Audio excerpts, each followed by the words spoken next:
عمران خان صاحب جو کہ آج سے 6 مہینے پہلے وزیر اعظم پاکستان تھے، اب وہ اپوزیشن میں جا بیٹھے. اس کی ایک بڑی وجہ یہ تھی کہ ایک وہ جماعت جس پر ان کا ایک طرح سے تکیہ بھی تھا، اور وہ جماعت جو کہ ایک طریقے سے ان کی حکومت کے لیے بیساکھی بھی ثابت ہوئی، وہ تھی ایم کیو ایم پاکستان کی جماعت تقریباً. اور وفاق میں ان کی 7 نشستیں تھیں، اور یہی 7 نشستیں بہت زیادہ امپورٹنٹ تھیں ان کے لیے.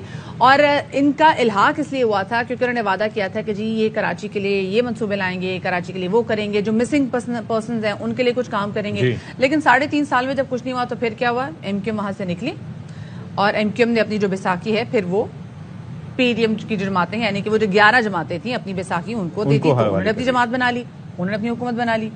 لیکن اب مسئلہ یہی ہے کہ وہ 6 مہینے میں وہ کہہ رہے ہیں کہ جی ہمیں کچھ نہیں ملا.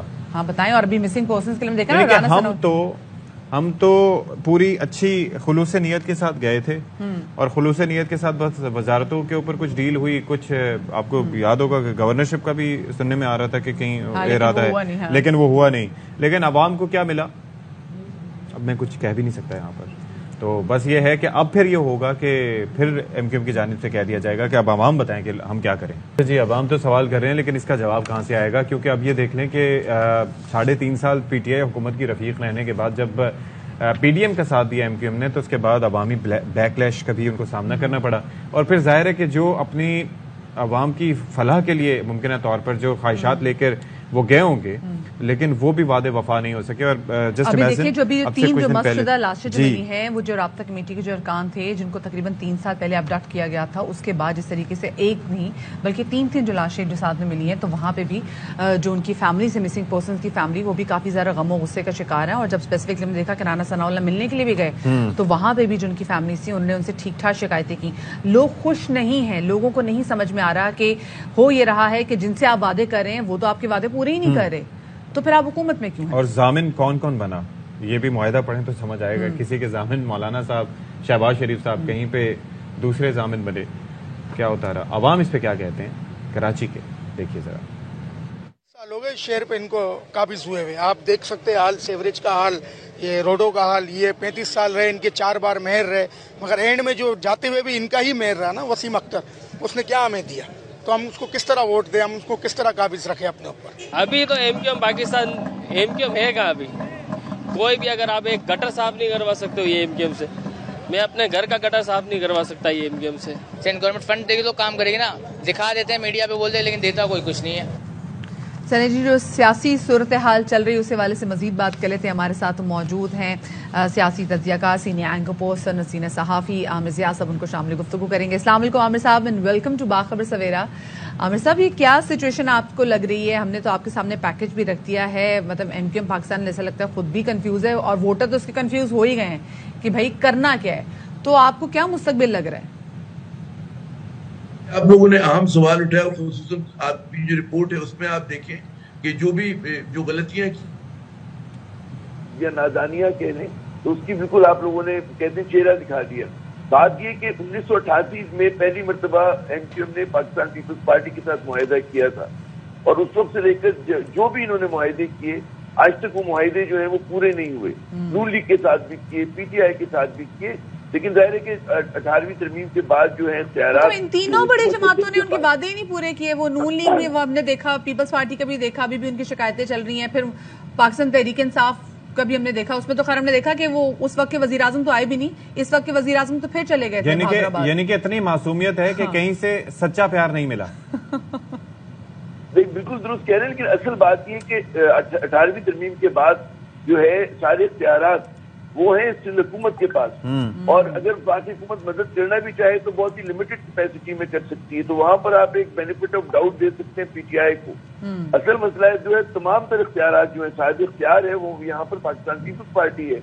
اور پیپلز پارٹی کے خلاف آپ دیکھیں کہ کچھ مہینے پہلے تک یہ لوگ سی ایم ہاؤس کے باہر مظاہرے کر رہے تھے، سب کچھ کر رہے تھے، اور پھر بعد میں جب انہوں نے ایک دم یکایک اپنی وفاداریاں بدلی تو انہوں نے یقین دلایا کہ جی جو ہے نا کہ تھرڈ ٹیئر آف ڈیموکریسی کو مضبوط کرنے کے لیے ہمیں یقین دہانی کرائی گئی ہے، لوکل باڈیز کے جو اختیارات ہیں مقامی حکومتوں کی وہ ملیں گے.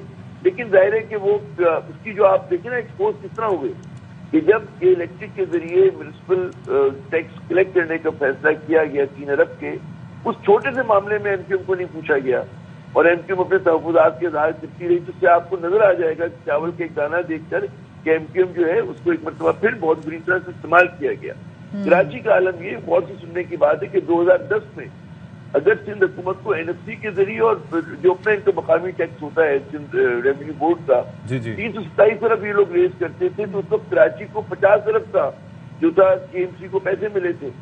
اس کے بعد سے لے کر آج تک 1200 ارب اب ماشاءاللہ جو ہے وہ حکومت سندھ کے پاس آتا ہے این ایف سی کے ذریعے اور عامر زیاد صاحب، لیکن ایک چیز مجھے یہ بتائیے، لیکن ایک جملہ سن لیں کہ کراچی کو 50 ارب کی جگہ 25 ارب 26 ارب 27 ارب سے زیادہ نہیں ملتے۔ یہ عجیب و غریب بات، لیکن میرا ایک سوال ہے اس پہ عامر زیاد صاحب، چوگنے ہو گئے لیکن کراچی کے وسائل جو آدھے کر دیے گئے۔ جی عامر زیاد صاحب، میں یہ جاننا چاہ رہا ہوں کہ اس سے پہلے کہا جاتا رہا کہ اب تو ظاہر ہے کہ کسی طرح کی کوئی مداخلت نہیں ہے، پہلے کہا جاتا تھا کہ فون کالز کے ذریعے کہا جاتا تھا کہ کہاں جانا ہے کہاں نہیں جانا ہے، اس بار ایسا نہیں ہوا، تو سوچ سمجھ کے آپ کے خیال میں ظاہر ہے فیصلہ کیا ہوگا کہ یہاں جانا ہے، اور اس کے اثرات بھی یعنی کہ اس کے نتائج بھی کچھ غلط ہونے کی صورت میں پتہ تھے کہ عوامی ایک بیک لیش کا سامنا کرنا پڑے گا، کیونکہ اب حالات 2016 سے پہلے والے نہیں رہے، تو پھر یہ غلطی کیسے ہو سکتی ہے اتنے تمام تر تجربے کے باوجود ایم کیو ایم سے؟ نہیں، آپ ہی دیکھیں ان کا تجربہ ان کے کام نہیں آ رہا، ان کا یہ فیصلہ جو تھا اصولی فیصلہ نہیں تھا، موقع پرستی کا فیصلہ تھا۔ انہوں نے سمجھا کہ جی تمام ہوائیں جو ہیں وہ پی ڈی ایم کے حق میں چل رہی ہیں، تو انہوں نے انہی لوگوں کو آزمایا کہ جن سے کئی مرتبہ یہ پہلے دھوکہ کھا چکے ہیں۔ پیپلز پارٹی یعنی کہ جو کراچی کے عوام سمجھتے ہیں کہ جناب یہاں کے جتنے بھی مسائل کی ذمہ دار ہے وہ بڑی حد تک پاکستان پیپلز پارٹی ہے، اور پیپلز پارٹی کو اگر کراچی کے مسئلے حل کرنے ہوئے تو انہیں ایم کیو ایم کے سہارے کی ضرورت نہیں ہے۔ پیپلز پارٹی کے پاس ایبسلوٹ میجورٹی ہے اسمبلی کے اندر، وہ جو چاہے کر سکتے ہیں، لیکن وہ نہیں کرتے۔ اس کی وجہ کیا ہے؟ تو ظاہر ہے کہ آپ کیا سمجھتے ہیں کہ وہ اس کو ایم کیو ایم کو کریڈٹ دیں گے؟ تو میں سمجھتا ہوں ایم کیو ایم بہت ہی زیادہ مشکل میں ہے۔ ایک تو ان کے اندر اندرونی طور پہ جو پھوٹ ہے وہ آپ کو نظر آتا ہے، ان کی مطلب ہے عامر صاحب پھر جب ان کو سب چیزیں پتہ ہے، جمع تفریق تو انہوں نے بھی کی ہے نا کہ کیا کیا چیزیں ہو سکتی ہیں، لیکن اس کے باوجود وہ جا کے جب ایسے ڈیسیجن لے لیتے جن کو پتہ ہے ان کے لیے مشکل ڈیسیجن ہو سکتے ہیں، تو آپ کو لگتا ہے کہ they are making decisions on their اون؟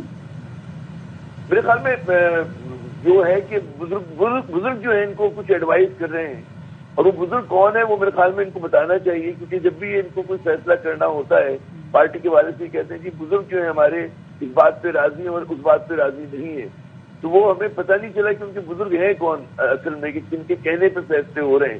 جیسے کامران ٹسوری کو لینے کا فیصلہ تھا اور فاروق ستار کو نہ لینے کا فیصلہ ہے، یہ فیصلہ جو ہے بزرگ کر رہے ہیں۔ بالکل وہی میں بھی دیکھ رہی تھی وہ میٹنگز میں، جب کامران ٹسوری صاحب کو دیکھ رہی تھی تو مجھے وہ فاروق ستار صاحب یاد آ رہے تھے، میں نے کہا ان کو بھی لے لیتے، ان کو بھی ساتھ بٹھا لیتے، اصل میں تو جھگڑا یہی تھا جس کی وجہ سے وہ سائڈ پہ جا کے بیٹھ گئے تھے۔ میرے خیال میں اجازت نہیں ملی ان کو اجازت نہیں ملی، بہت سارے کام اب بھی یہ لوگ پوچھ کے کرتے، مجھے نہیں پتا کس سے پوچھتے ہیں، کس سے مشورہ کرتے ہیں، لیکن جو ٹیلی پیتھی سر، ٹیلی پیتھی۔ اچھا مجھے یہ بتائیے گا کہ چلیں عوام کے معاملات کے حل میں ہو جاتی ہیں غلطیاں، لیکن وزارتیں جہاں پر لینی ہوتی ہے اس کے اوپر بارگیننگ بھی ہوتی ہے، اس کے اندر بعض اوقات اضافہ بھی ہو جاتا ہے۔ پھر یہ ہے کہ آپ کو علم میں ہوگا کہ شروع میں یہ بھی سننے میں آ رہا تھا کہ شاید گورنرشپ کی جانب بھی نظریں، لیکن وہ معاملہ ہو نہ سکا، تو اس معاملے پہ فوکس ہوتا ہے شارٹ ٹرم جو بینیفٹس ہیں وہ حاصل کرنے کے لیے، لانگ ٹرم کا کیوں نہیں سوچا جاتا؟ لانگ ٹرم میرے خیال میں وہ کمٹمنٹ نہیں ہے، کیونکہ ایم کیو ایم یہ بھی کر سکتی تھی کہ جناب ہمیں وزارتیں نہیں چاہیے، آپ ہمارے کراچی کے مسئلے حل کر دیں، یہ میرے خیال میں زیادہ آنریبل طریقہ ہوتا کہ آپ کہتے جی کراچی کے لیے بڑے ایک ڈیفائن کہتے کہ جی ڈیلیمیٹیشن ہمیں منظور نہیں ہے، بلدیہ کراچی کو اختیارات دینے ہیں، ہمیں ایڈمنسٹریٹو اور فائنینشیل اتھارٹی دینی ہے، تو شہر کو دینی ہے، ہمیں نہیں دینی، ایم کیو ایم کو نہیں دینی، کراچی شہر کو دینی ہے، اور ہمیں کوئی وزارت نہیں چاہیے، لیکن ہم دامے درمے آپ کی حمایت کریں گے، لیکن نہیں، وزارتیں لینے میں تو یہ بہت پھرتی دکھاتے، لیکن جو کراچی کے جینوئن مسئلے ہوتے ہیں وہ مطلب اس کے لیے ان کے پاس شرائط جو ہوتی ہیں کچھ سمجھ میں نہیں آتا کس طرح سے یہ لوگ وہ کرتے ہیں، بارگین کرتے ہیں، میری سمجھ سے بالاتر ہے یہ بات۔ تو اس میں آپ دیکھیں کہ یقیناً ان کے وزیر بن جاتے ہیں، وہ اپنا پریس کانفرنس کرتے ہیں، گھومتے پھرتے ہیں، لیکن جہاں پر بات آتی ہے کراچی کے مسائل کی، آپ بتائیں کراچی واحد شہر ہے دنیا میں جہاں پر معیار زندگی پست ہوا ہے، انفراسٹرکچر جو ہے شکست و ریخت کا شکار ہے، پینے کا پانی جو ہے وہ ٹرک کے ذریعے دلوایا جاتا ہے، کچرا ان سے اٹھتا نہیں ہے، روڈ ان سے نہیں بنتی ہیں، آوارہ کتے یہاں پر شہریوں کی زندگی جیرن کرتے ہیں یا پھر ڈاکوؤں کے رحم و کرم پر ہوتے ہیں کراچی کے شہری۔ تو اس وقت جو صورتحال ہے سب سے خطرناک شہر بنا ہوا ہے دنیا کا، واحد شہر ہے کہ جہاں جیسے میں نے کہا کہ ہماری زندگی پست سے پستر ہو رہا ہے۔ آپ لوگ بھی روز آفس جاتے ہوں گے، دفاتر جاتے ہیں، ہم بھی جاتے ہیں، تو کن کن آزمائشوں سے گزر کے پہنچتے ہیں.